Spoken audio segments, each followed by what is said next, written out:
Olá, muito bom dia. Hoje é dia 27 de março de 2024. Eu sou Gustavo Reis, esse é o canal Todo Poder Emana do Povo, o Jornal da Manhã. Seja muito bem-vindo. Você que está nos assistindo aqui pelo YouTube, eu peço para que desde já compartilhe o link da nossa transmissão, nos ajude a fazer o nosso jornal. Quem está no chat, por favor, coloque a cidade de onde está nos acompanhando. Hoje a gente com uma novidade, fazendo um teste, fazendo a transmissão também pelo Twitter do Aliados Brasil. Você que está aí no Twitter, por favor, compartilhe. Não custa nada, nos ajude a fazer essa transmissão também. Deixa eu trazer aqui para a bancada, trazer aqui para fazer o nosso jornal conosco, meus companheiros. Primeiramente, Alex Canuto. Bom dia, Canuto. Sem áudio, Canuto. Bom dia, Gustavo. Bom dia, o André que vai entrar. E bom dia a você que sempre acompanha o canal Todo Poder Emana do Povo. É isso aí. Deixa eu me arrumar aqui no Zoom para não ficar muito pequenininho. Pronto. O André já está entrando, já está aqui nos bastidores. Assim que ele estabelecer a conexão dele, ficar tudo certinho, eu coloco ele na tela. Canuto, um presidente que não tem apoio popular, do lado de outro presidente que não tem apoio popular, pesquisas demonstrando isso, ainda que a gente saiba como são as pesquisas. Se as pesquisas falam isso, imagine a realidade. Mas, no fundo, o que a gente pode pegar de duas ações do governo do Brasil ontem é que o atual presidente fica pulando de galho em galho, negocia agora com os globalistas para se manter no poder. Dá ainda mais a nossa Amazônia e faz uma nota contra a Venezuela, eleição na Venezuela. Enfim, Canuto, como é que você vê a atuação do atual presidente nesses dois episódios, antes da gente entrar neles por detalhes, né? Bom, primeiro que, vamos lá, vamos por partes, né?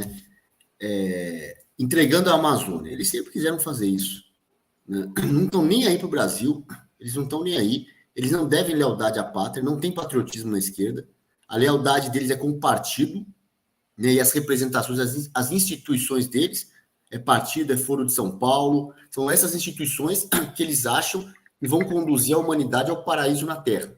Então a lealdade deles é essa, sabe? O Brasil, eles podem perder a próxima eleição, então a Amazônia tem que estar na mão de alguém que vai controlar aquilo ali, independente de quem estiver no governo do Brasil. É assim que esse pessoal pensa, tá? Defesa da Amazônia, a gente só viu mesmo no governo Bolsonaro, que ali tinha patriotismo, ali tinha defesa do Brasil, né? E agora, como você falou, né, Gustavo, ele se alia ao Macron, né? Também é um esquerdista lá da França, defende todas as pautas globalistas, tudo isso aí, ele está aliado lá, e aí agora solta uma nota em conjunto contra a Venezuela, mas aquilo ali é só teatrinho, né? Como dizia o professor Olavo, eles falam aquilo e falam o contrário daquilo. Às vezes não é nem simultâneo, aliás, não é nem sucessivo, né? É simultâneo num país uma coisa, o contrário daquilo no outro. Não importa. Porque quando um comunista quer uma coisa, está dizendo que quer uma coisa, pode ser que ele quer aquilo, ou o contrário daquilo, ou uma terceira coisa, não importa. A única constante de comunistas como Lula e Macron, o que eles querem é poder na mão deles para oprimir as pessoas. Para oprimir o povo, e se enriquecer, e levar uma vida na babesca, é isso que eles querem. A última coisa que estão pensando é no povo, é no Brasil, é na Amazônia. É isso, o Brasil é deles. Deixa eu trazer para cá o professor André Queiroz. Bom dia, André, seja muito bem-vindo. Olá, bom dia, meu amigo Gustavo, meu amigo Canuto, um bom dia especial para a nossa querida e qualificada audiência, só falando o seguinte, hipocrisia é tanta que chega a ser ridículo, simples assim. Pois é, e a foto mostra isso, né? A cara de pateta de um cara que não tem nada de pateta, de um malandrão, do presidente da França, lá, Emmanuel Macron, e do Lula, mostra exatamente isso. As ações são ridículas, mas prejudicam muito o nosso país. O Brasil é literalmente deles que fazem o que querem aqui e daqueles que lá de fora determinam o que pode e o que não pode ser feito aqui e ainda fazem com que o governo daqui chancele aquilo, como o Canuto bem disse, né, André, que sempre existiu, ele se aproveitando do território nacional. Como é que você vê esse encontro do Lula com o Emmanuel Macron, esse programa de 1 bilhão de euros para preservar a Amazônia, para ajudar cacique Raoni, enfim, essa confusão toda que a gente está mais do que acostumado de ver, né? Só faltou, eu acho que o único cara que realmente eu gosto pela música dele que foi o Sting, The Police. Faltou o The Police lá também, cantando. Eu realmente gosto muito do The Police, achei que faltou. Mas, assim, só para a nossa audiência entender como é que as coisas elas vão acontecendo. Por exemplo, no Brasil, vivemos naquela democracia relativa, aqui dentro.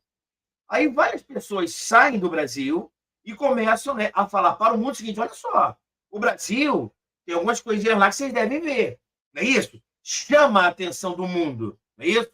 Logo em seguida, New York Times fala o seguinte: olha, Bolsonaro está querendo fugir, invadir.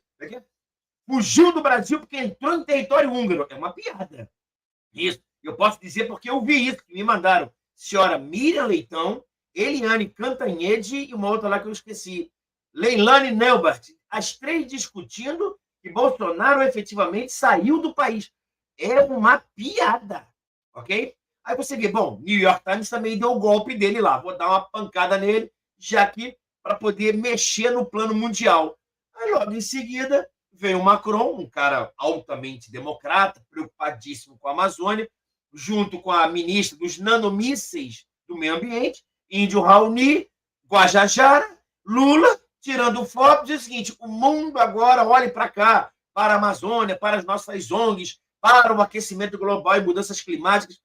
Chega a ser ridícula essa metodologia, que qualquer besta quadrada que leia um pouquinho sobre isso, vê que tudo isso é metodologia. O que me deixa mais triste é o seguinte, para que a nossa audiência fique muito claro: um ativista do racismo, ele está preocupado com ele e não com os negros. A pessoa que defende os interesses do índio está preocupado com ele e joga o índio na latrina. O cara que está preocupado com o meio ambiente está preocupado com ele e não está nem aí para o desenvolvimento ambiental.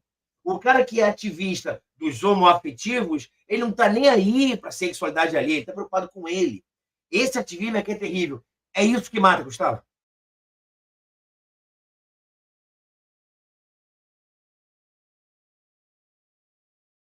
Pronto. Estou falando sozinho aqui porque eu estou buscando a tela, voltar para a tela aqui para poder falar com vocês. É exatamente isso que está acontecendo. Ontem a gente conversou, né, e falou sobre a quantidade de notícias que às vezes a gente tem, a quantidade de notícias que às vezes a gente não tem, coisas importantes, como a esquerda pauta, a gente vem falando isso desde o caso Marielle, e hoje, aparentemente, você busca nas redes sociais, você não tem muitas notícias, ou as notícias parecem assim muito desconexas. Mas quando você junta tudo e começa a analisar, você vai vendo que uma tem a ver com a outra, né? No mesmo dia em que o Lula recebe o Macron, o Itamaraty solta uma cartinha lá em relação à Venezuela. A Venezuela reclama daquela cartinha.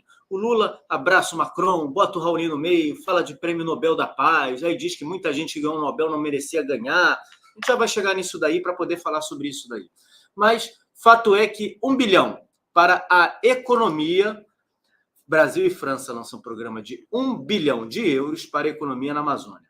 A nota conjunta cita recursos públicos e privados em 4 anos. Entretanto, o francês anuncia que o valor será de 2 bilhões e dividido entre os 2 países. Segundo a nota conjunta, o programa terá 5 pontos, Canuto. Diálogo entre as administrações francesa e brasileira sobre os desafios da bioeconomia. Parceria técnica e financeira entre bancos públicos brasileiros, incluindo o BASA e o BNDES, e a Agência Francesa de Desenvolvimento, presente no Brasil e na Guiana Francesa. Nomeação de coordenadores especiais para as empresas francesas e brasileiras mais inovadoras no campo da bioeconomia. Novo acordo científico entre a França e o Brasil, operado pelo CIRAD e pela Embrapa. Criação de um hub de pesquisa, investimentos e compartilhamento de tecnologias-chave para a bioeconomia. Se a gente vê esses pontos aqui, significam nada, né? No fundo, significa o seguinte: a França vai ficar por dentro de um monte de coisa, vai invadir aqui, vão fazer pesquisa, vão patentear uma série de produtos, vão tomar conta da Amazônia e o BNDES ainda vai financiar, e o Banco da Amazônia ainda vai financiar isso aí, né, Canuto? Gente, olha assim, no papel, isso não quer dizer nada. Pode ser muita coisa que vem a partir disso que está escrito aí, né?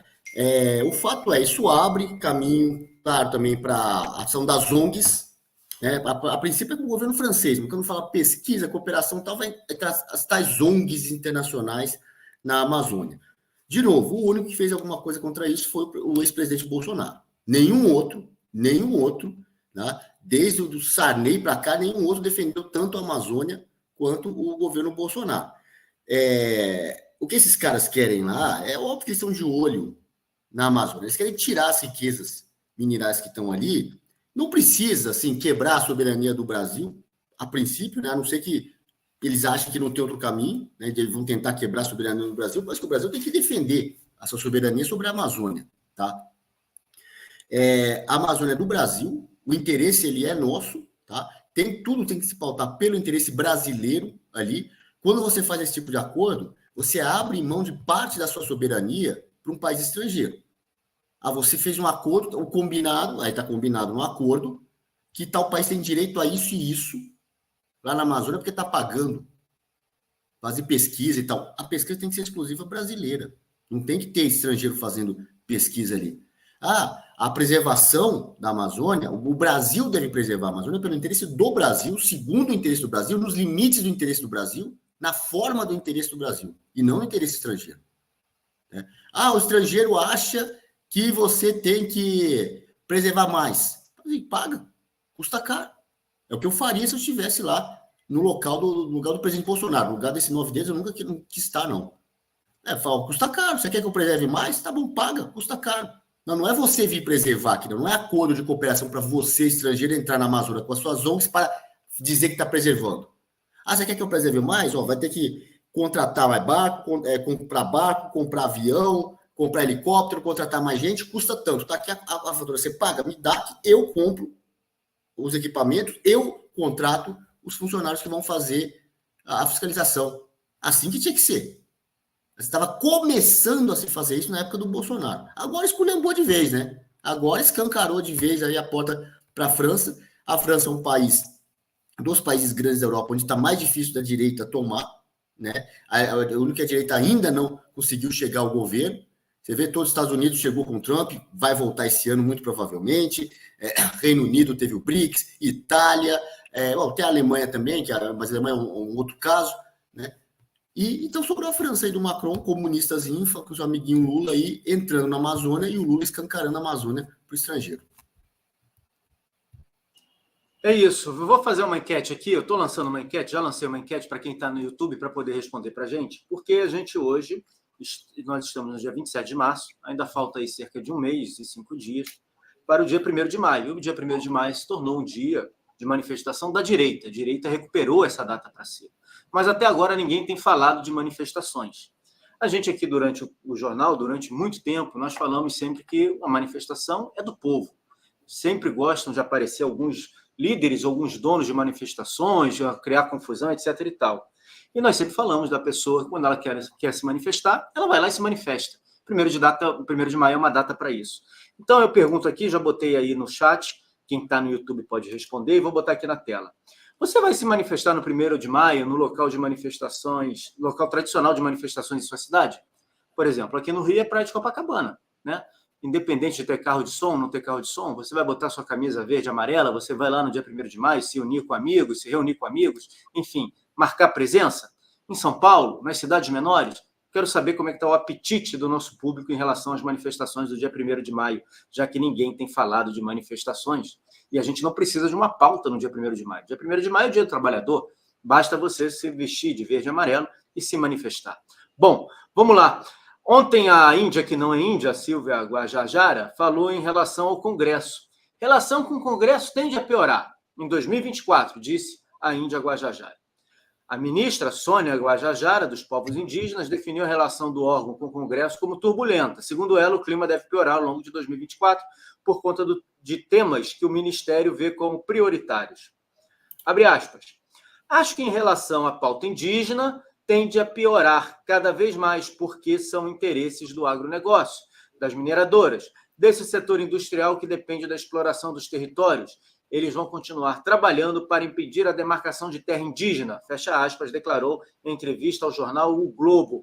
André, a gente não precisa nem se aprofundar, já basta essa declaração dela para a gente entender o jogo dela, né? O Brasil tem um território vasto, vastíssimo de terra indígena, e ela diz que a relação com o Congresso vai piorar por conta da demarcação de terra. Não é por conta dos acordos não cumpridos, não é por conta do apetite do Centrão em relação a dinheiro. Como é que você vê essa declaração da ministra Índia Guajajara, que muitos dizem que nem Índia é? Assim, eu fico até... Como é uma das minhas especialidades, tá? E eu estou vendo, você vai lendo, a proteção do meio ambiente. Hoje, o artigo 225 da Constituição é o pior artigo que existe na Constituição. É o pior. Por que isso? Só para a nossa audiência entender. Existe a interrupção do debate. Por exemplo, eu não posso ser contra a proteção ambiental. Está entendendo? Existem coisas que eu não posso sequer falar. André, você é contra ou a favor do meio ambiente? É óbvio que todo mundo é a favor do meio ambiente. É óbvio. Tá? Tem até uma teoria que é bacana, o princípio da dignidade da pessoa humana. Só existe uma existência digna se estivermos inseridos no meio ambiente ecologicamente equilibrado. Legal, beleza. Olha que frase bonita. Mas não é isso que eu estou falando. Eu estou falando que, como é um assunto que você não pode sequer questionar alguma coisa, sempre que você quiser questionar, você é tido como um fascista, genocida, destruidor do meio ambiente. E o índio, a proteção indigenista é a mesma coisa. Eu não posso. Por isso que eu sempre brinquei aqui no jornal dos Yanomamis. Porque isso, é óbvio que ninguém é contra os índios, é óbvio. Porém, eles utilizam um grupo de pessoas vulneráveis para tentar fazer o seu valor político, a sua posição política de vantagem. Entendeu? Então, existe no meio ambiente a questão do equilíbrio, princípio do equilíbrio e capacidade de suporte. Um dos piores IDHs do Brasil é a Amazônia, ou Amazonas, onde tem uma riqueza incomensurável. Existem 100 mil ONGs na Amazônia. E o amazonense está lá com o IDH baixíssimo, Índice de Desenvolvimento Humano. Isso está escancarado na nossa cara e a gente não pode sequer questionar. Aí houve um ministro do meio ambiente, um tal de Ricardo Salles, um cara que quer destruir o meio ambiente, ele falou uma coisa que para mim era música. Então, olha só, precisamos flexibilizar o licenciamento ambiental. Então, se o cara quiser empreender lá na Amazônia, no Amazonas, no Pará, eu tenho que flexibilizar o licenciamento ambiental. Não estou dizendo que não vai ter licenciamento ambiental. Eu tenho que flexibilizar. Ele começa a desempenhar a atividade, cumpre com os requisitos e obtém, com o tempo, licenciamento ambiental. Isso para mim era música. Música. Um Vivaldi lindo. E todo mundo bateu nele. Tem que passar boiada, passar boiada. Eu estou vendo uma coisa ou outra. Aí o cara fala uma frase, vamos passar boiada. O que é isso? Ele quer destruir o meio ambiente, quer botar fogo na Amazônia, quer roubar madeira, quer destruir índio e quer botar fogo nas girafas. Você está vendo que isso é mentira. E você não pode discutir. O que eu estou falando agora, pode haver um corte aqui, eu ser criticado. É óbvio que eu não tenho uma relevância na internet para isso, mas se um cara com relevância fala isso, é o cara que quer destruir os índios. Está entendendo? Então, é óbvio que aquilo ali, Índia Guajajara, Marina, não estão preocupados com o meio ambiente e com os índios. Estão preocupados com a narrativa, com o discurso, com a mobilização. E, para fechar, tem um livro que fala só sobre isso. O uso da proteção ambiental para conter o desenvolvimento de infraestrutura num país. O Brasil, hoje, ele é vítima de uma contenção de infraestrutura, proteção do meio ambiente. Só para terminar, 42 mil ações civil pública, ações com a proteção do meio ambiente que impedem as obras. A obra fica parada de infraestrutura e proteção do meio ambiente e o Brasil não se desenvolve. É vantajoso o Brasil não se desenvolver, porque pode vir o pessoal da Europa e defender os índios e continuar colonizando a gente sem que o otário perceba. É isso, explorando a gente e a gente não consegue se desenvolver efetivamente. Está aí o caso da Ferrogrão, que não consegue andar. Agora é o PSOL que está criando problema em relação ao caso da Ferrogrão. A ferrovia é tão importante para a expansão da produção nacional de grãos. Canuto, ainda sobre essa questão da Guajajara, sobre tudo que foi falado, sobre meio ambiente, no mesmo dia aconteceu o seguinte: a Polícia Federal decidiu não indiciar o Bolsonaro por importunação à baleia. O inquérito agora só segue para o Ministério Público Federal, que pode pedir o arquivamento, oferecer denúncia ou solicitar diligências complementares. Fala-se tanto de meio ambiente, essa campanha toda do meio ambiente, preservar a Amazônia, preservar isso, aproveitar essa onda de meio ambiente para criar essa questão ridícula da importunação da baleia, mas não vai para frente não, né? Eu não sei se ele chegou a depor na Polícia Federal, que marcaram depoimento lá em São Sebastião. Ele avisou que ia, convocou a manifestação, está dizendo, vou estar lá, tinha aquela multidão, né? Eles cancelaram o depoimento dele lá em São Sebastião, no dia da baleia, adiaram, né? Marcaram para uma outra data. Eu não sei se ele, quando adiaram, deram algum aviso para ele, que ele não poderia dizer publicamente a hora e o local, porque senão ia juntar uma multidão na frente da delegacia. E eu não sei se ele chegou a depor, não, mas isso era óbvio. Assim, sabe por que a PF não pediu o indiciamento? Porque ficou ridículo. Está sendo piada na internet. Está todo mundo fazendo piada com isso. Piada. E os caras estão se desmoralizando. A PF está se desmoralizando. Se o MPF, ou o Ministério Público Federal, o estadual, qual dos dois estiver cuidando disso, se não arquivar e indiciar, vai virar motivo de piada, vai ser ridicularizado e vai perder a moral, perder o respeito e a legitimidade. Mais ainda do que já perdeu. Eu acredito que vão arquivar, porque essa daí, mais uma que não pegou. O André citou na fala dele a história da embaixada, esse pessoal da velha imprensa falando que o Bolsonaro saiu do país, saiu do território brasileiro, tentativa de fuga. Ora, gente, pelo amor de Deus. Quando você sai do Brasil, você não passa lá na delegacia da PF de imigração, na DEMIG, você mostra o seu passaporte, eles carimbam que você está saindo. Aí você entra no outro país, quando você chega lá, eles carimbam que você está entrando. E se você precisar de visto, você pedir com antecedência, eles vão olhar teu visto e vão carimbar teu passaporte. Para sair do Brasil, então, na porta de cada embaixada ou consulado, deveria ter um policial federal da delegacia de imigração carimbando o passaporte todo brasileiro que passa ali. Ó, você está entrando na embaixada da Hungria, da França, da Argentina, da Zâmbia, da Austrália. Ó, saiu do Brasil e entrou. Aí lá eles carimbam que você entrou na Hungria. E país que precisa de visto, como os Estados Unidos? Olha, peraí, eu vou na embaixada ou no consulado justamente para tirar o meu visto para entrar nos Estados Unidos. Então, eu vou precisar de visto para entrar na embaixada dos Estados Unidos? Né? Ridículo. Jornalistas ignorantes da velha imprensa. Sabe assim, não é nem a fake news de achar que vai enganar alguém. Assim, é ignorante. Se tivesse estudado a matéria, não falaria isso. Falaria uma fake news mais apurada, melhor trabalhada, mais sofisticada. Mas nem para fazer fake news esse pessoal presta. Não é nem para estudar. Até para fazer fake news tem que estudar a matéria. Nem isso fizeram. Nem isso fizeram. E aí vem com essa história, né,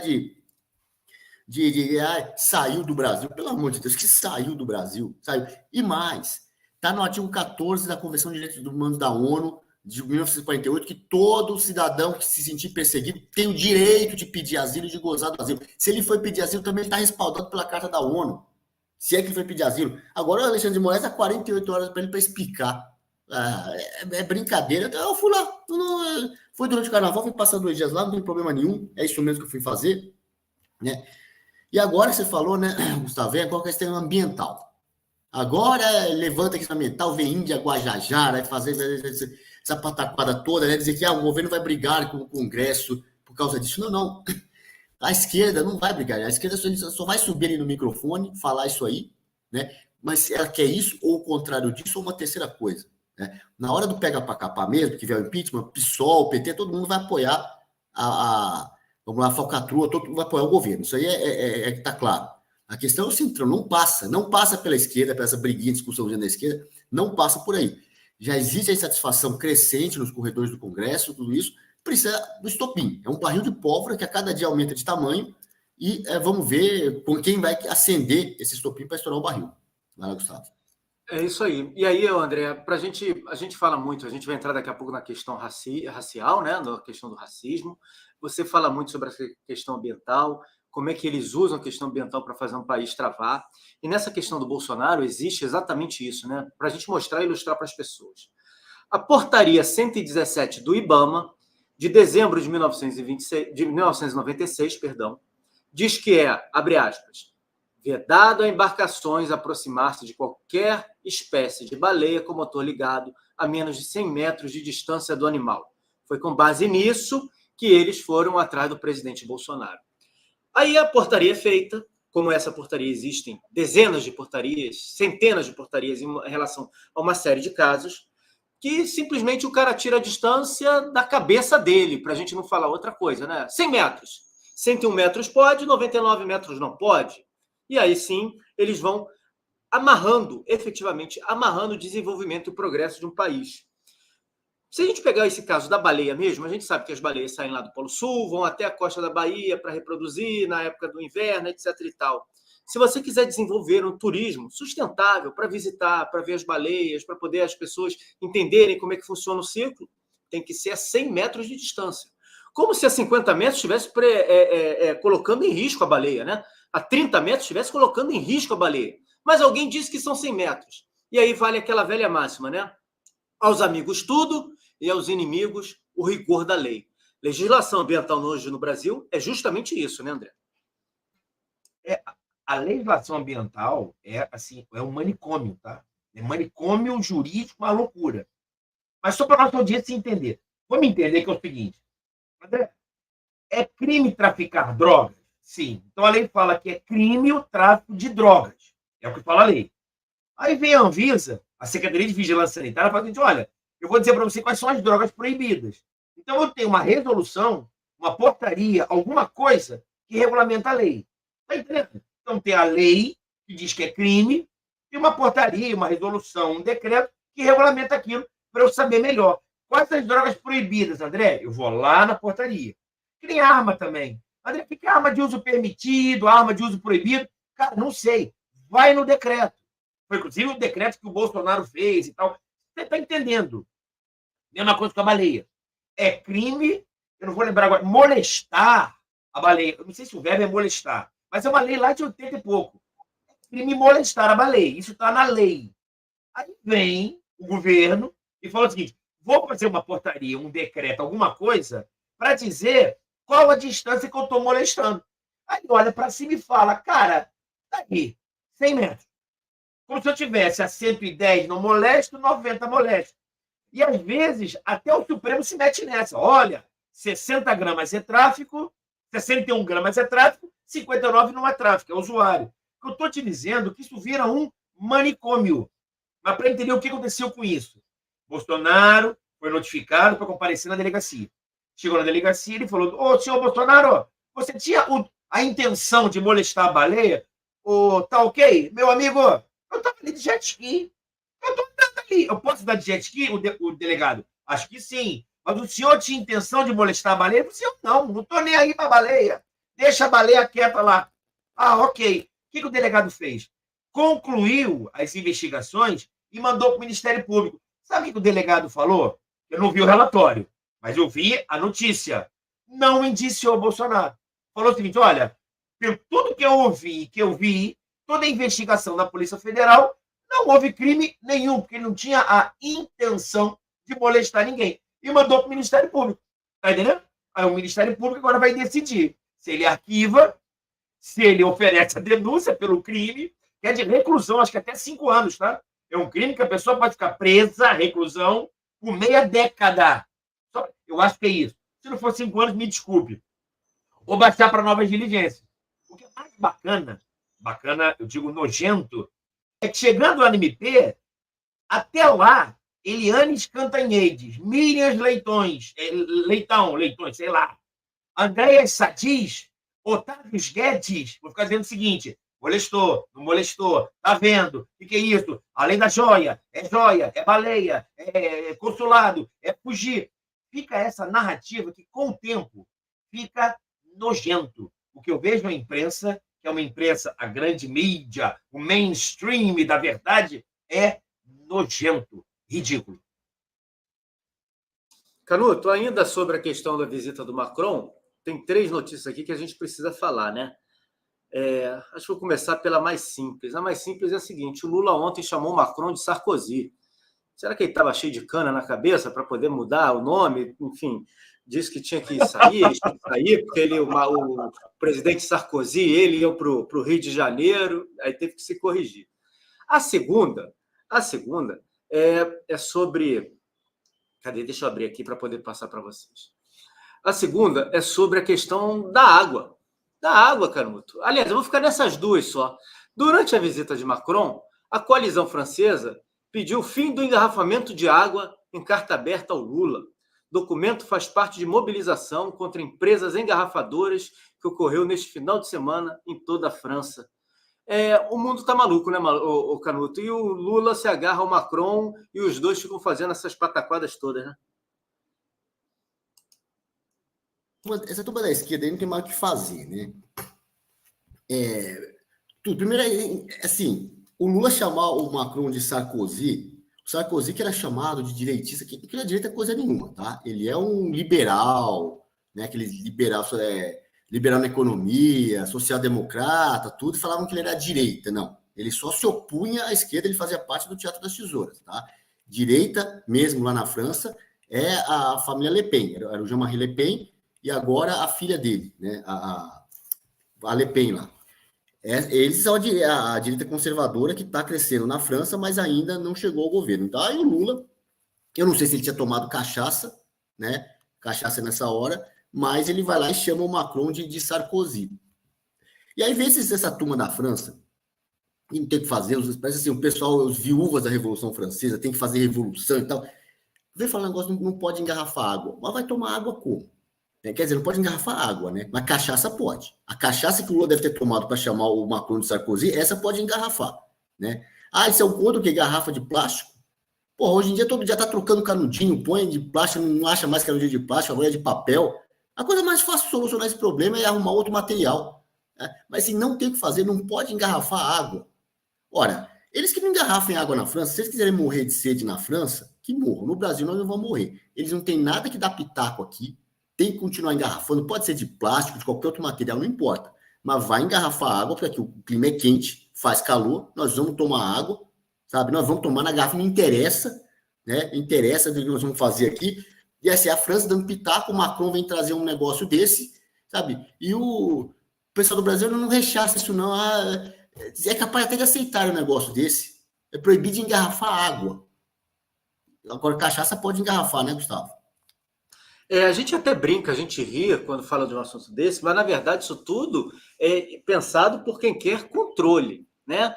É certo que tem um monte de gente lá que gosta de queimar a maconha, que fica atrás, levantando placa, apoiando isso tudo, fazendo papel do idiota útil, mas não está entendendo o que está acontecendo. Se a gente levar para outros setores de economia, quando se proíbem coisas simples, você vai exigindo mais desembolso, né, mais dinheiro. O empresário ele precisa ter recursos para poder se adaptar a uma nova legislação, a uma nova regra, a um tipo novo de envasamento. Daqui a pouco está na mão de meia dúzia. Daqui a pouco, meia dúzia de 2 ou 3, né? Essa é a grande verdade. Está na mão de meia dúzia de 2 ou 3. É isso que acontece. Quando a gente vê algo assim muito longe, muito distante, e acha que é coisa de maluco, no final não é coisa de maluco, não. Se deixar por essa gente, daqui a uns anos, para você envasar água, você vai ter que ter a tecnologia tão grande, um tipo de envasamento tão específico, que apenas poucos poderão fazer. E o que é do planeta sem a água, né? O que é do planeta sem a água? Vamos avançar, porque não dá para ficar falando só desses malucos, já está muito claro para todo mundo que está nos acompanhando o que eles querem, o que a gente teve, infelizmente, com a visita do Macron aqui. Um recado, no fundo, um recado do atual governante, do atual presidente do Brasil, que ele faz qualquer acordo para se manter no poder. É exatamente isso. E ontem ele deu outro recado. Ele mandou uma nota lá, o Itamaraty mandou uma nota para a Venezuela, e o Maduro não gostou, não. O Maduro ficou bravo. O Maduro disse que o Lula está trabalhando a serviço do globalismo, está trabalhando como se fosse chamou a nota de cinzenta intervencionistas e disse que parece que foi o Joe Biden que redigiu a nota, André. Redigido em português e assinado pela chancelaria venezuelana, o comunicado de repúdio acusa os diplomatas brasileiros de ignorância. O governo do ditador Nicolás Maduro reagiu de forma negativa à nota do Itamaraty sobre expectativa e preocupação com as eleições na Venezuela, classificando o posicionamento do ministro das Relações Exteriores do presidente petista Luiz Inácio Lula da Silva como cinzento e intervencionista. André, mais um capítulo aí na eleição venezuelana que tem que acontecer, vai acontecer com o opositor, conseguiram ratificar a opositora, a Maria Corina já disse que tem um opositor lá que ela não vai apoiar, enfim, nessa confusão toda, o presidente brasileiro deu uma sinalização aos globalistas que está pressionando a Venezuela, ainda que essa pressão seja para inglês ver, ou para francês ver, literalmente, né? Para a audiência entender o seguinte, existe, por exemplo, vou dar um exemplo, tá? Chamadas constituições cesaristas. O que é isso? O cara é um ditador, é um autocrata, ele faz uma constituição convocando o povo e tal, e faz a constituição que ele quer. É uma constituição que ele, ditador, quer, chama o povo só para participar e ele mesmo redige. Vai fazer a redação. O que eu estou querendo dizer com isso?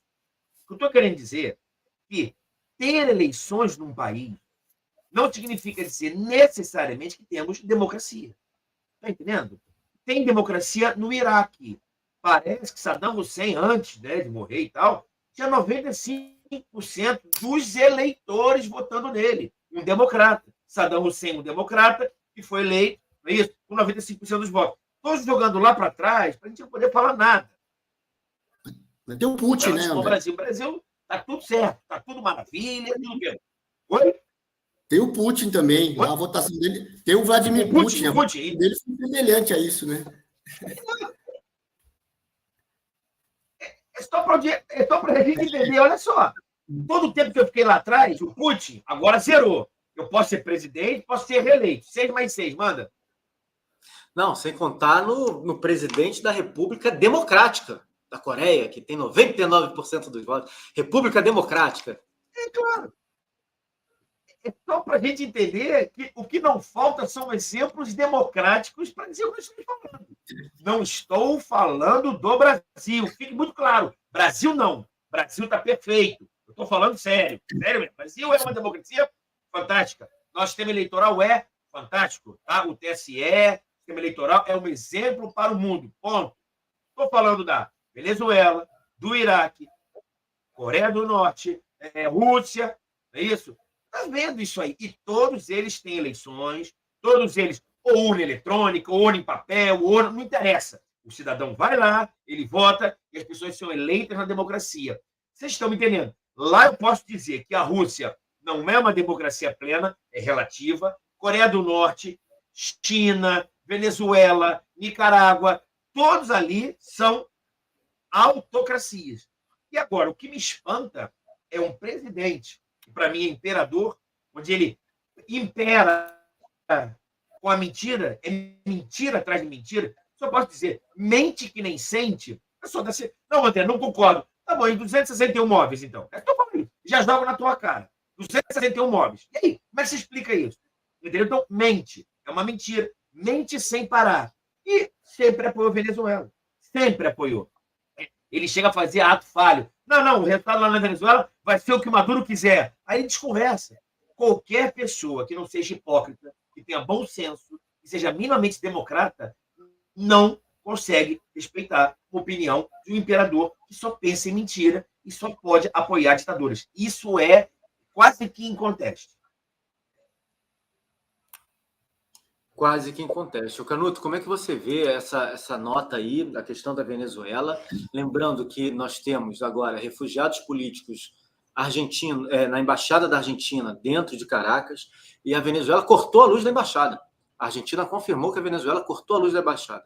O Brasil, como um anão diplomático, né? Até da Venezuela toma pito, a Venezuela se envolvendo em mais problemas, em mais confusões, o Brasil perdido, e me parece muito claro que o atual presidente da República faz qualquer negócio para se manter no poder. A gente sabe que ele é um capacho, efetivamente, um agente aqui do grupo russo-chinês. Ele trabalha a favor do grupo russo-chinês no Brasil e no mundo. Mas os globalistas que se sentiram traídos por conta da eleição do presidente, que apoiaram a eleição dele, né, o sistema eleitoral brasileiro, tudo que aconteceu no Brasil, e logo em seguida ele começou a atacar o dólar, atacar os Estados Unidos, atacar Israel, tem cobrado muito, e ele já sentiu o risco de tomar um tombo. Ele agora parece sinalizar muito claramente a esse grupo globalista que ele pode contar com ele, que ele vai fazer ainda um pouco do jogo que interessa aos globalistas, e dessa forma vai se envolvendo de um jeito cada vez pior na diplomacia, fazendo com que a diplomacia brasileira passe por vergonhas, e a gente tem um problema sério que é a Venezuela, que além desse risco de confusão com a Argentina, dos problemas que eles vão se envolvendo, ainda tem lá a questão da Guiana que eles querem invadir, né, Canuto? Você disse que o Lula faz tudo para se manter no poder. Na verdade, ele já fez tudo para chegar ao poder.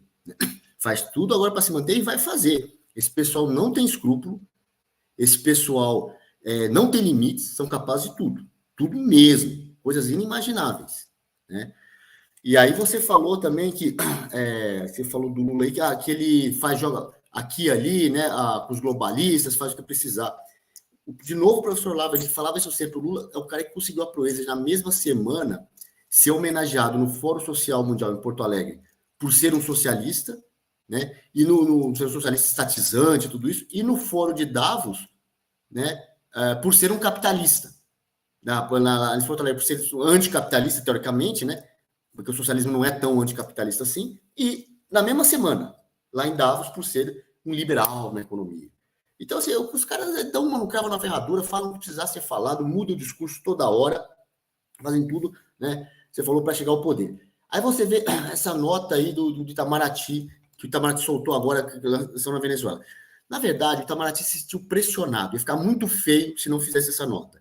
Porque 6 países da América do Sul fizeram uma nota em conjunta pedindo democracia na Venezuela. Os países foram Argentina, Uruguai, Paraguai, Equador, aliás, Costa Rica, né? América Central também, e o 6º país está me fugindo agora. Mas, enfim, 6 países fizeram a declaração conjunta, o Brasil não participou, junto com os países democráticos da América do Sul, da América Central, da América Latina, não participou disso, ficou muito feio, soltaram uma notinha pro forma e a Venezuela reage. Né? E agora você vê, diz que tem argentinos que correram, né? Aliás, não, venezuelanos correram para a embaixada da Argentina, lá em Caracas. O governo da Venezuela mandou cortar a luz. Assim, aqui no Brasil, a gente sempre fala, nós estamos um passo atrás da Venezuela, nós ainda não estamos nesse nível, nós estamos caminhando para lá.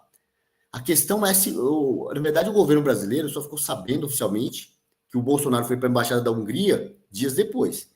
Se o Bolsonaro entrar numa outra embaixada agora, eles vão mandar cortar a luz da embaixada? Se ele entrar na embaixada da Argentina, se ele entrar na embaixada da Itália, se ele entrar na embaixada do Japão, na embaixada de Israel, vão mandar cortar a luz da embaixada? Essa é a dúvida que fica aqui no Brasil, né, Gustavo? E aí, só completar ainda uma coisa que o André falou, governos autocratas, né? Eles fazem sua Constituição sozinhos lá e depois mandam o povo aprovar. No Brasil não foi muito diferente disso, não. Só que não foi um autocrata, foi um consórcio, né? Uma oligarquia de autocratas que fizeram a Constituição de 88 desconectada da vontade popular. Ela não representa a vontade do povo. Tá? Ela não representa sequer a vontade do Congresso Nacional, da Assembleia Constituinte, porque o senhor Nelson Jobim, que participou da elaboração da Constituição, já falou publicamente que enxertou artigo a mais ali. Aí veio o texto no pacote, ou você vota tudo, ou você vota a favor de tudo ou contra tudo, passou a Constituição. Uma Constituição com valores esquerdistas, globalistas, que não representam a maioria conservadora do Brasil. É um lixo de Constituição que precisa ser mudada ou até mesmo substituída por uma nova que realmente represente o Brasil conservador. A Constituição que a gente tem hoje ela é obsoleta, arcaica, nunca representou o Brasil conservador. Isso tem que estar muito claro também nas todas as discussões políticas aqui para frente. Vai, Gustavo. Você que está nos assistindo aqui pelo YouTube, eu peço para que você continue compartilhando o link da nossa transmissão, jogue nos seus grupos, nos ajude a fazer essa transmissão, responda a enquete que nós temos aqui no WhatsApp, se no dia 1º de maio você vai se manifestar de forma... sem necessidade de convocação de uma manifestação nos locais tradicionais da sua cidade, se você vai para a rua de verde e amarelo, já que é uma data que nós recuperamos, era uma data que estava na mão da esquerda, se você vai fazer esse tipo de manifestação no dia 1º de maio. Quem está no Twitter, pela primeira vez a gente está fazendo um teste, a transmissão pelo Twitter, agora pela manhã, está no Twitter do Aliados, compartilhe o link da nossa transmissão aí, jogue aí, dá um RT, ajude a esse link rodar pelo Twitter, muita gente não está sabendo, nos ajude a fazer isso, porque a gente sabe, por outros canais, por medições que nós estamos fazendo, que a transmissão no Twitter, quando ela é conhecida, ela se torna muito maior do que no YouTube, já que o YouTube vem efetivamente atrapalhando demais as transmissões da direita. Então, quem está aí no Twitter, por favor, dá uma compartilhada, nos ajude compartilhando o link. Agora a gente vai para um ponto, André, do ponto Denorex, né? Onde parece, mas não é. Quem é mais velho vai se lembrar aí do Denorex, parece, mas não é. Ou então do ditado popular, nem tudo que reluz é ouro. A gente vê, eu propus isso aqui, perguntei ao Canuto, né? O Brasil se enrolando em questões diplomáticas, arrumando atrito com a Venezuela, mas será? Quando a gente começa a entender o que está acontecendo e buscar mais informação, a gente pode perceber que isso tudo não passa de um jogo de cena. O Lula e o Maduro são amigos da turma do ninguém solta a mão de ninguém. Aí eu vou botar na tela aqui o comunicado do Ministério do Poder Popular para as Relações Exteriores da República Bolivariana da Venezuela, que repudia o comunicado cinzento, intervencionista, redigido por funcionários da chancelaria, blá, blá, blá, blá, blá, blá, blá, blá, blá. Quem lê isso daqui, o Lula arrumou um problema com a Venezuela, como eu cheguei a propor aqui para o Canuto. Lula arrumou um problema com a Venezuela, tá se enrolando. Nada disso, não tem nada disso.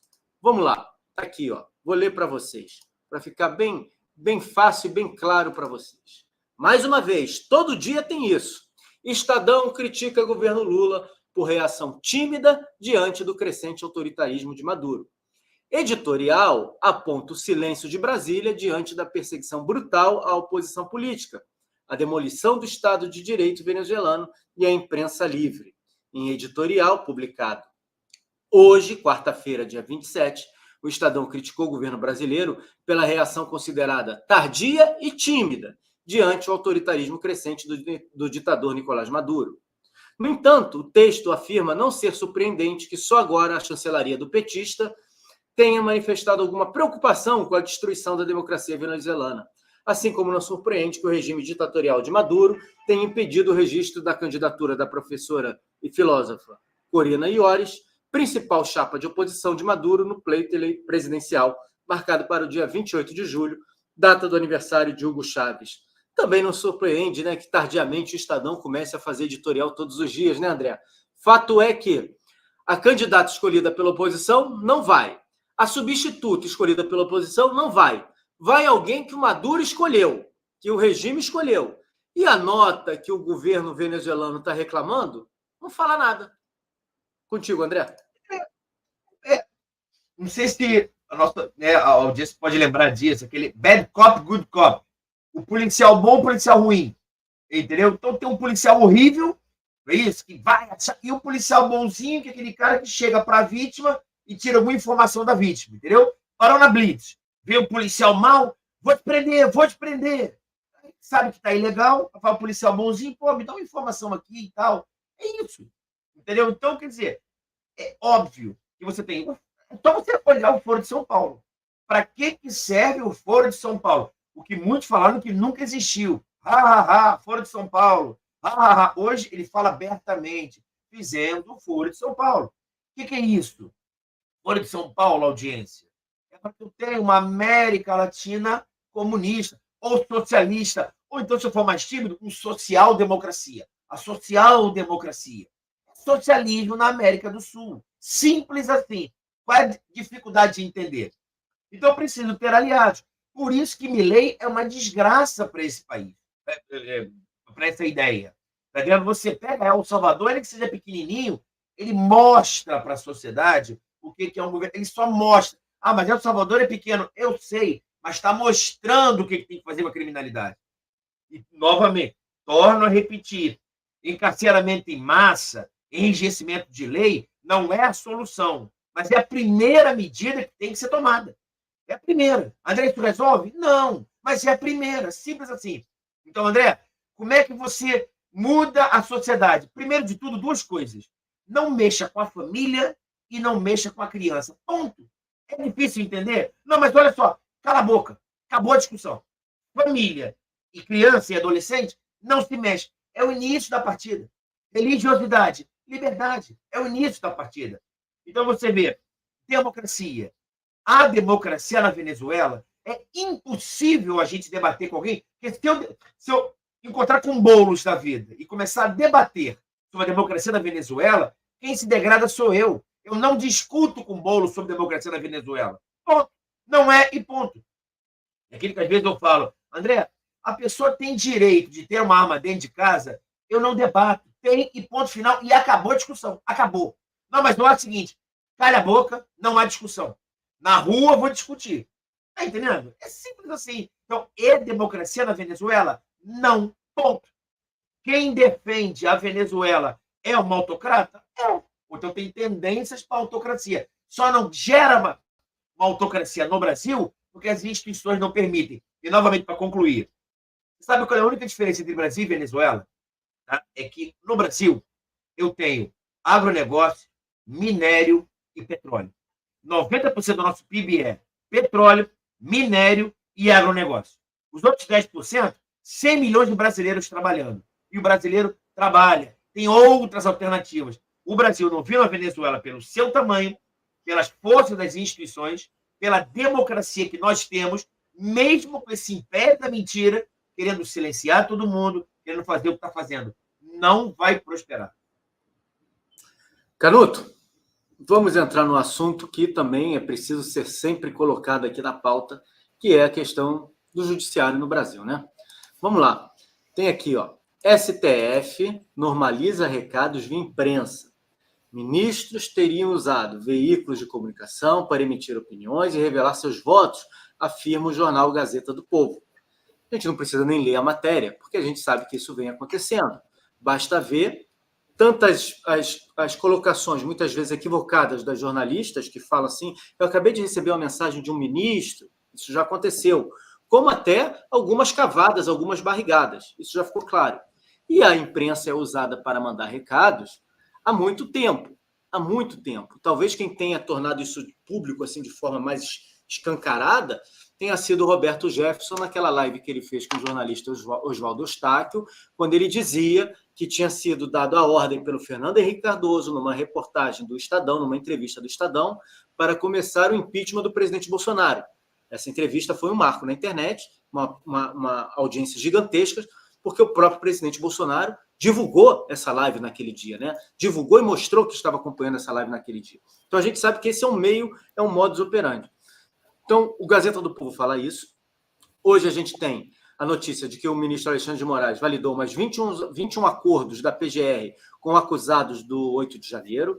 Com isso, já são 102 acordos chancelados pelo STF, né? E nessa questão da justiça, nós tivemos ontem algo que deixou todo mundo muito perplexo, deixou todo mundo muito assustado. Eu vou trazer o vídeo aqui e vou colocar na tela e vou pedir para que vocês dois comentem, tanto isso que eu acabei de ler, quanto o vídeo que eu vou colocar na tela. Dá uma assistida aí, Canuto, dá uma assistida aí, André, dá uma assistida à nossa audiência, preste atenção nisso daqui. Privilégio de apresentar o nome do Lula, da presidenta Dilma. Esse medo do comunismo por parte de alguns militares envolvendo Lula, isso existe? Isso se justifica? Primeiro, olha, nós vivemos outros tempos. Vivemos, o mundo mudou. O mundo, não há mais a divisão, o muro de Berlim já caiu há muito tempo, e não existe no Brasil essa ideia de que existe o comunismo. O comunismo não acabou. Para mim não existe o comunismo. No Brasil não existe. E outra coisa, o presidente Lula é um sindicalista. Eu não vejo o presidente Lula, jamais o vi como um comunista. Porque as pessoas têm uma mania de pensar que ser de esquerda é ser comunista. Isso não existe. Ser de esquerda, realmente, ela quer um Brasil melhor, quer um Brasil mais solidário, um Brasil mais próximo, um Brasil que pensa no mais pobre. É tudo isso que a esquerda pensa. Então, ser de esquerda não é ser comunismo, e o comunismo, para mim, não existe no nosso país. E o senhor, conta para a gente, para encerrar, é de esquerda ou de direita? Nós, militares, não somos nem de esquerda, nem de direita, e nem temos partido. Nós queremos o melhor para o Brasil. Canuto, tá contigo. Você sabe quem é essa fera, né, Canuto? Você sabe quem é essa fera, né? Você não mostrou no vídeo, passou só o áudio, é o presidente do STM, né?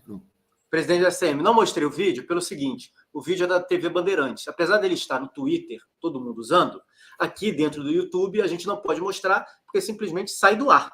Sai do ar. Eles tiram a nossa transmissão do ar. Então, por isso que eu só coloquei o áudio para vocês escutarem aí. Bom, militar, não o presidente do questão STM. De direitos autorais, tá? Só para as pessoas entenderem. É questão de direitos autorais. Bom, primeiro o sujeito, ou ele é um cara canalha, sem caráter e está mentindo, ou ele é um tremendo ignorante. Eu acredito nas duas hipóteses. Eu acredito até mais na ignorância dele, na falta de capacidade. Falar que ser de esquerda não é ser comunista, que a esquerda está querendo o bem do Brasil, vai estudar burro, como dizia o professor Olavo, né? Que dava aula nas escolas de comando de Estado-Maior das Forças Armadas, várias escolas das Forças Armadas. Ele deu aula lá, falou, palestrou, mostrava o que é guerra cultural para esses caras, e o cara não saca nada. Quando muito sabe de guerra na selva, se é que sabe isso. Um sujeito de cultura limitada, até para defender o comunismo, o esquerdismo, não tinha outras formas de fazer isso. Ele fala que ser de esquerda vai ser comunista. Ora, o ministro Flávio Dino falou lá que sou comunista, graças a Deus, com orgulho. Vários esquerdistas aí usando camiseta com força e martelo, em dizer que não é comunista. Vai estudar, o cara não sabe nada de política, de guerra cultural. Vai dar seus tirinhos aí, meu, e vai para o STM.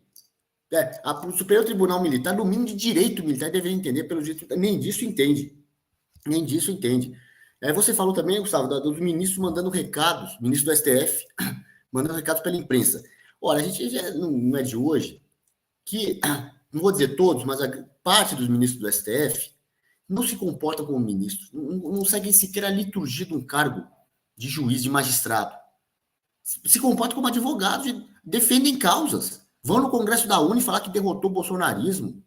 Eles claramente fazem apito amigo, são advogados, no cargo de magistrado. Atuam como advogados, não tem a menor condição técnica, menor capacidade. E não vou nem falar de caráter, de reputação ilibada, que aí é outro problema. Mas não tem capacidade técnica de exercer cargo de magistrado. Não sabem sequer se comportar como magistrado. Uma parte dos ministros, não são todos, não, uma parte. Sequer se comporta, fica dando entrevista aí, querendo aparecer, parece um pavão. Mostrar que isso e aquilo, falando, dando pitaco em tudo, que enfim, passar por poliglota, aí falando várias línguas, né, 2 linguinhas aí, que é pavão. Pavão. E esse talvez seja o melhor adjetivo para parte de alguns ministros do STF, né? E aí, a gente sempre fala, que eu falei no comentário anterior, que o Brasil está caminhando para uma Venezuela. Nós ainda não estamos naquele estágio, mas estamos chegando lá. Porque, como você falou também aí, Gustavo, citou que na Venezuela impediram a candidatura da Maria Corina, da opositora. O Putin também fez algo semelhante na Rússia. Impediram a candidatura. Aí tem o substituto. Não pode. Só o que eu posso. O Brasil, nós estamos um passo atrás disso. Proibiram a candidatura do Bolsonaro.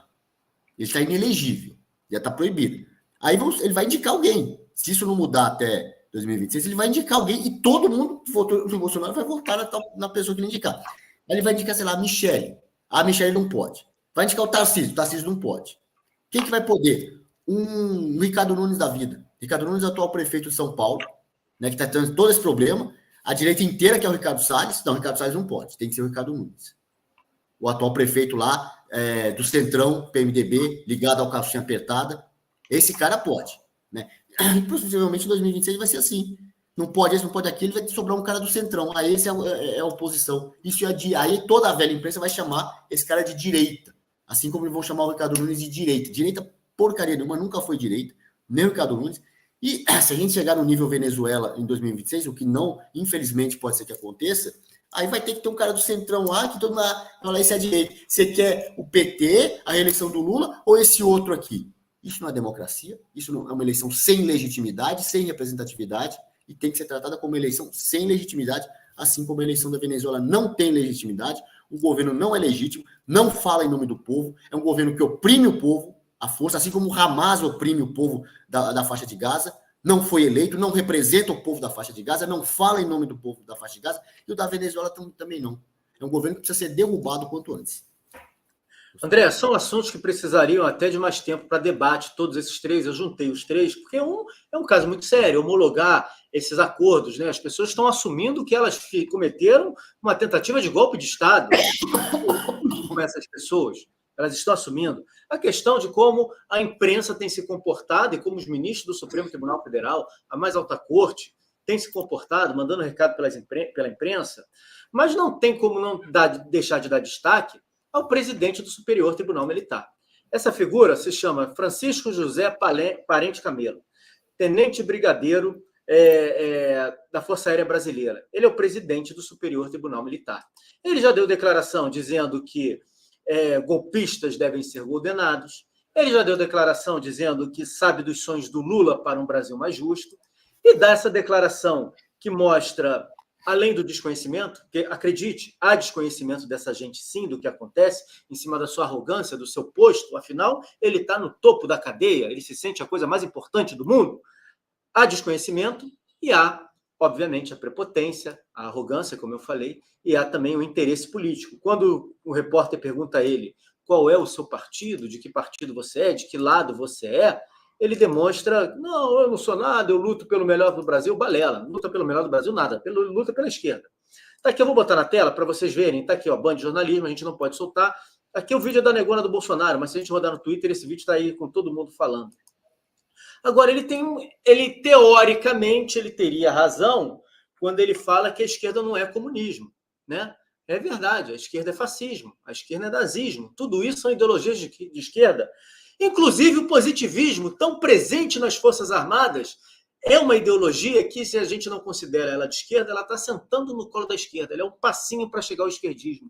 Como é que você vê todo esse cenário dos tribunais de justiça? E é por isso que eu juntei tudo. Porque durante o período do presidente Bolsonaro, muita gente acreditava, achava que, olha, bota o Superior Tribunal Militar para poder tomar conta do país e acabar com essa farra e blá, blá, blá, blá, blá, blá, blá, blá, blá. Para quem não entendeu, está tudo aparelhado, está tudo ocupado. Vai lá, André. Cara, assim, eu vou misturar a minha frase com a frase de alguém que eu vi hoje na internet, que eu achei fantástica. É o seguinte, só para a nossa audiência entender, tá? Que o fascismo é nacionalismo com totalitarismo. O nazismo é nacionalismo com racismo. Então, todo nazista, ele é grande nacionalista e racista. O fascista é grande nacionalista com autoritarismo. E o comunismo nada mais é do que a essência disso. Então, não só o nazismo como o fascismo, eles tiveram origem no totalitarismo do Estado, que é uma ideia do comunismo. Entendeu? Então, são fontes diferentes. Eles desaguam em mares diferentes. Porém, a fonte é a mesma. Tudo advém do quê? Um totalitarismo do Estado. E de onde que vem essa origem? Todo cara de esquerda, ele está preocupado com a desigualdade. Não é isso? Eu queremos igualdade. Só que se você olhar a essência, o Gustavo é diferente do André, que é diferente do Canuto. Nós somos pessoas diferentes. A partir do momento que eu quero 3 pessoas iguais, eu preciso de algo forte para poder conter os nossos desenvolvimentos. Gustavo tem anseios diferentes, necessidades diferentes, assim como o Canuto e eu. Então, eu preciso de um Estado forte. Toda pessoa que prega a igualdade necessariamente tem que conter as desigualdades. E que a única pessoa que consegue conter as desigualdades? Um Estado forte. Essa é a ideia inicial, entendeu? Aí você pega o outro lado. Eu quero que prega a liberdade. Quem é de direita prega a liberdade. Eu quero trabalhar em paz, eu quero menos impostos, eu não quero intervenção na economia, eu quero liberdade para ir para a minha igreja, liberdade para criar meu filho, liberdade. Você viu no tal da Revolução Francesa? Liberdade, igualdade, fraternidade. Uma grande bobagem, tá? Ok. Revolução Francesa, um grande engodo. Revolução Americana, é isso, muito mais liberal. Então, quem é de direita prega a liberdade. Então, eu quero um Estado menor. Por isso que eu chamo ele de imperador da mentira. Porque ele precisa de um Estado inchado. E o comunismo, nazismo e fascismo, todos de esquerda, ok? E que desagaram em momentos diferentes. Porque um foi totalitarismo, um teve racismo e o outro ganhou a guerra. Por isso que ninguém fala. Por isso que um imperador fala o seguinte: tenho orgulho de ser comunista. Sabe por quê? Porque na Segunda Guerra, a Rússia, a União Soviética, ganhou a guerra. Segunda Grande Guerra. Ganhou. Então, o comunismo ficou um discurso. A história é escrita pelos vitoriosos. Então, como Hitler e Mussolini perderam a guerra, nazismo e fascismo é uma desgraça. E o comunismo está tudo bem. O que eu estou dizendo aqui é que os 3 são uma desgraça. Os 3. E eles desaguam em lugares diferentes, porque a história provou que são coisas diferentes, mas dentro da mesma origem. Então, por isso, é só você pensar.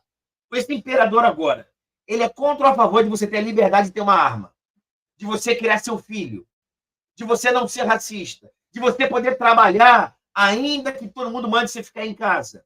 Quem é que pregou a liberdade? Liberdade de você poder explorar o meio ambiente com pequenas contenções. Quem dá essa liberdade? Liberdade. Quem falou mais Brasil e menos Brasília? Quem queria descentralizar o poder? E quem é que está fazendo o contrário? Os fatos, eles doem. Você vê um indivíduo querendo fazer um conselho federativo de tributo, querendo dizer que a Amazônia é do mundo, para que a gente possa ser controlado. Fica dando R$200 por mês para o estudante estudar. Não estou contra isso. Eu estou dizendo que ele sequestra as pessoas. Tá entendendo? Aí bota um Paulo Freire da vida e fala o seguinte: olha, liberte-se. Não fala nós vamos. Liberte-se. Fala gente vamos, nós vai, porque isso te liberta. Mas o pior, ele fala que está te libertando, mas está te aprisionando. Você não vai conseguir ler um livro de literatura, não vai conseguir ler nada, e você vai ficar prisioneiro dessas narrativas malditas. A história falou comunismo, socialismo, social-democracia, os fabianos, tudo isso é engodo para enganar otário, que o cara fica escravizado na mente. Nada é melhor do que escravizar a mente do indivíduo, que eu faço com ele o que eu quiser. Essa é a dura realidade do povo brasileiro nos dias de hoje. O nosso papel é fazer com que as pessoas despertem para isso. Nós temos que criar pontes com aqueles que permitiram que essa grande fraude que nós vivemos hoje, não estou falando aqui de questão eleitoral, eu sempre gosto de frisar, mas uma grande fraude, onde a mentira se virou verdade, a verdade virou mentira, onde nós temos na presidência da República alguém que foi condenado por roubar, e o ministro Fux falou que os crimes aconteceram porque o dinheiro que estava na casa do Gedel Vieira Lima era verdadeiro. Essa grande fraude permaneça. Muitas pessoas permitiram com isso, quando fizeram falsa equivalência em relação ao presidente Bolsonaro e ao atual presidente da República, quando acharam que todos os dois eram a mesma coisa, quando acharam que não indo votar não resolveria nada, porque o sistema eleitoral brasileiro está comprometido. Se as pessoas não se unirem, se a gente não trouxer para o nosso lado aquelas pessoas que votaram no Bolsonaro em 2018 e deixaram de votar em 2022, a gente vai permitir que tudo isso aconteça, infelizmente. Eu quero agradecer a todos vocês que estão aqui nos acompanhando, fechar o resultado da enquete, 71%, 72% das pessoas que estão aqui no YouTube disseram que vão se manifestar no dia 1º de maio, e é isso mesmo, a gente precisa se manifestar sempre, todos os dias. Agradecer ao professor André, agradecer ao Canuto, agradecer a todos que nos acompanharam, a turma que acompanhou no Twitter. Amanhã tem mais, a gente está de volta aqui às 9h45 da manhã para fazer o nosso Jornal da Manhã no canal Todo Poder Emana do Povo. Fiquem com Deus, uma quarta-feira abençoada a todos. Tchau, tchau.